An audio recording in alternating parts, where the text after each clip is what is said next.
Hi guys! Magandang araw mga kabakal. May nagtanong sa akin mga kabakal kung gaano nga ba kahalaga ang pahamugan at kung kailangan nga ba ng pahamugan para sa inyong mga gagamba, panglaban man or pang-alaga. Kasi mga kabakal, marami pong mga nauusong mga lalagyan. Merong mga pitak, merong mga posporo, may mga lagayan. At meron nga itong tinatawag na pahamugan. So ano nga ba ang ginagawa ng pahamugan sa iyong gagamba? So meron ako dito mga kabakal na pahamugan. So ito po yung aking pahamugan. Kung nakikita ninyo ay meron po yang maraming lagayan. 1, 2, 3, 4, 5, 6. Meron po siyang 12 na lagayan ng gagamba. So pag inalis nyo yan, pwede kayo maglagay ng gagamba dito, dito, dito, dito. Ang maganda po sa pahamugan mga kabakal na to ay may ventilation po yan. Kasi nga po yung likod niyan ay net at makakalabas-pasok yung hangin at the same time maluwag yung space. Kung isipin mo kung ito ay isang posporo, siguro makakapaglagay ka ng mga 5 or 6 na gagamba dito. Pero dahil itong pahamugan na to ay isa-isa lang ang nilalagay, nakakagalaw po ng maayos yung inyong gagamba. Kasi mga kabakal, kung gusto niyo pong humaba yung buhay ng gagamba ninyo, kung gusto niyo mas lalong tumapang yung gagamba ninyo sa laban, kailangan hindi siya nai-stress kung saan siya nakalagay. Kasi nga naman, isipin mo, ilagay mo yung sarili mo sa gagamba. Kunyari, galing ka sa gubat. So, syempre, ang lawak-lawak ng mga ginagalaan mo, na ginagawa mo ng bahay. Tapos bigla na lang ilalagay ka sa posporo or doon sa mga ganyang kaliliit na mas maliit pa sa 5 piso yung lagaya mo, tapos hindi ka man lang makagala, hindi ka man lang makagalaw, hindi mo man lang maiunat yung mga galamay mo. So, syempre, mai-stress ka. Pag na-stress ka, dyan na papasok yung mabilis na mamamatay yung gagamba mo. At the same time, hindi makakapag-perform ng maayos yan sa laban. Kaya nga naman, yung mga tao na mayroong pahamugan, yung gumagamit ng pahamugan, ay sila yung talagang nananalo sa mga laban. Or sila yung mga may gagamba na nagtatagal. Kasi mga kabakal, importante po na alagaan ninyo yung gagamba ninyo. Dahil hindi lahat ng gagamba ay mura. Karamihan ng mga gagamba mga kabakal, mahal. Especially kung yung gagamba ninyo ay aalagaan nyo lang. Yung tipong i-collection mo lang. Marami po ang mga nangungoleksyon ng mga gagamba. Iba-ibang kulay, iba-ibang tala, iba-ibang laki.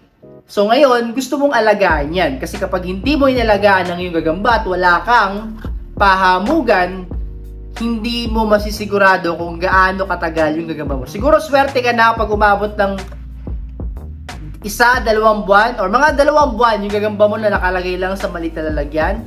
Swerte ka na nun. Pero kung gusto mong humaba yung buhay ng gagamba mo at talagang for collection mo yan or panglaban, kailangan may pahamugan ka para dito, kung makikita nyo, ang laki niyan, dyan, makakagala pa siya. Makakapag-exercise pa siya. Makakagalakad-lakad pa siya. Mahalaga din sa mga gagamba yung nakakapag-exercise. Kasi isipin nyo, doon, sa wild, sa gubat, ang laki ng ginagalawang nila. Kaya yung mga bahay nila, napakalaki. So imagine mo yung ginugugol nilang oras. Siguro mga 2 oras bago matapos yung kanilang bahay. So yun yung pinaka-exercise nila. Kaya kapag inalis mo yung exercise nila, na stress pa sila, hindi tatagal ang iyong gagamba. So dito sa mga ganitong klase ng pahamugan ay makakagalaw sila ng maayos. Pero ito ay yung pinaka-basic lang.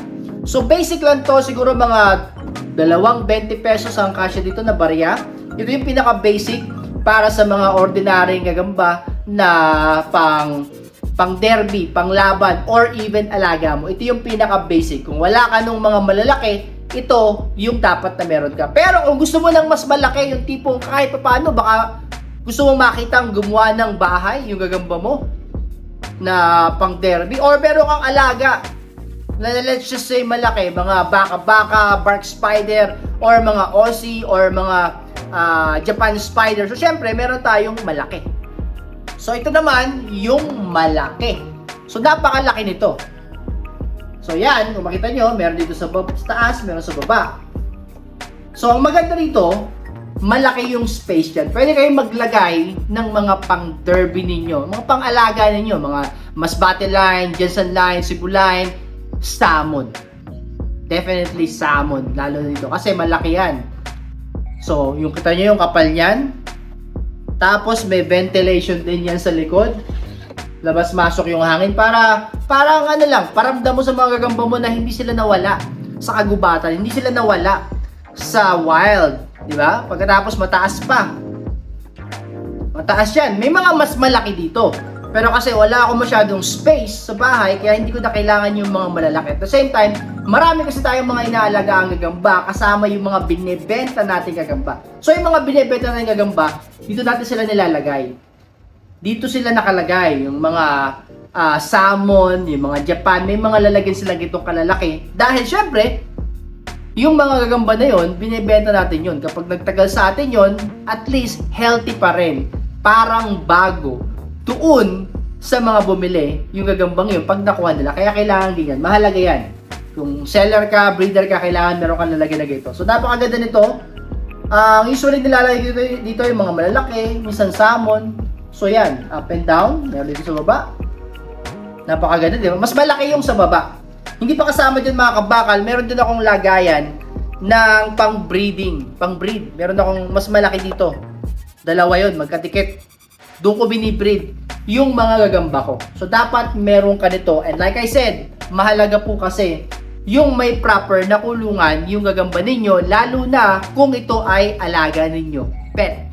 At gusto nyo humaba yung buhay. At syempre naman, kung ikaw ay naglalaban ng gagamba, gugustuhin mo na manalo ka or gugustuhin mo na manalo yung gagamba na favorite mo sa laban, makakatulong po yung may proper na lagayan sila. May proper na labasan ng hangin, pasukan ng hangin, at nakakagalaw ng maayos yung mga gagamba. So, pakita ko ulit sa inyo yung aking mga lagayan.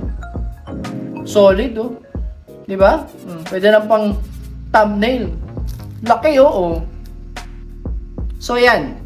Yan ang ating mga lagay ng gagamba. At syempre naman, kung gusto nyo mag-order ng mga pahamugan, kung gusto nyo ng ganito lang, gusto nyo ng mas maraming holes, gusto nyo mas madami dito, pwede rin naman pa-customize.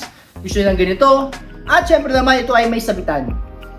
May sabitan yan, pwede mong sabit, katulad ng mga gagamba ko, nakasabit po yan sa isang mahabang sampayan, tapos na nilalagyan ko lang po ng insect choke para di mapuntahan ng langgam ay yung mga dulo nung sampayan. So ito, pwede ito, or ito, or pwede ka magpa-customize kung ilang holes ang gusto mo, kahit sa damakbak na holes pa yan, pwede natin gawin yan. So i-message nyo lang ako sa aking Facebook page na andito po sa baba ng video, yung description sa aking Facebook page. Well mga kabakal, hindi ko alam kung kailan mo mapapanood itong video na to. Sa ngayon, ang pangalan ng ating Facebook page ay Basher ng Bayan. Pero kung hindi mo mahanap ang Basher ng Bayan, hanapin mo ang Gagambang Bakal ng Bayan. So papalitan po kasi natin ng Gagambang Bakal ng Bayan itong ating Basher ng Bayan. Okay, so nasa baba po. Pero nasa baba po ng video to yung description ng page natin para doon kayo makapag-order. Gusto yung mag-order ng mga gagamba, pahamugan, meron po tayo yan. Message lang po ako. Maraming salamat po.